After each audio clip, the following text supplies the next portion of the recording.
Le sang, comme nous le disions, que c'est une substance importante dans le corps humain.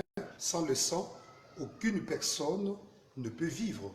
C'est pour cela que lorsque l'homme pécha, déjà, afin de donner son sang à la croix, et par ce sang précieux, que chacun de nous soit sauvé et qu'il puisse obtenir le télétail de Dieu, ce que nous appelons le tout est accompli. Et au travers du sang de Jésus-Christ, nous avons tout ce qui peut satisfaire pour être épargné de cette 10e plaie que Dieu avait envoyée. Il fallait qu'il puisse immoler un agneau mâle sans défaut et prendre le sang, le mettre sur le linteau de leur maison.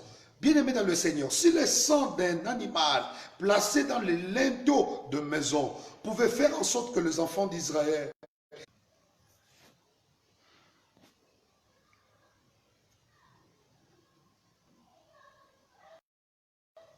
donc, comme je le disais, que le sang du Christ est plus fort, plus grand que même le sang des animaux.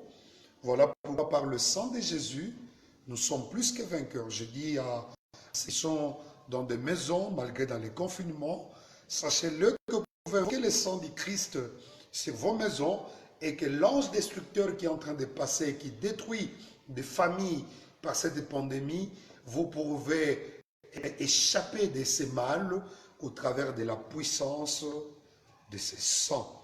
Pour notre deuxième jour aujourd'hui, nous voulons partager ensemble sur le mystère du sang, parce que le sang renferme en soi un mystère.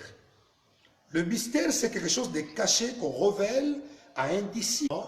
Pour le juif, il était strictement interdit de toucher au sang, de manger étouffé avec du sang. C'est parce que le sang renfermait en soi quelque chose de sacré.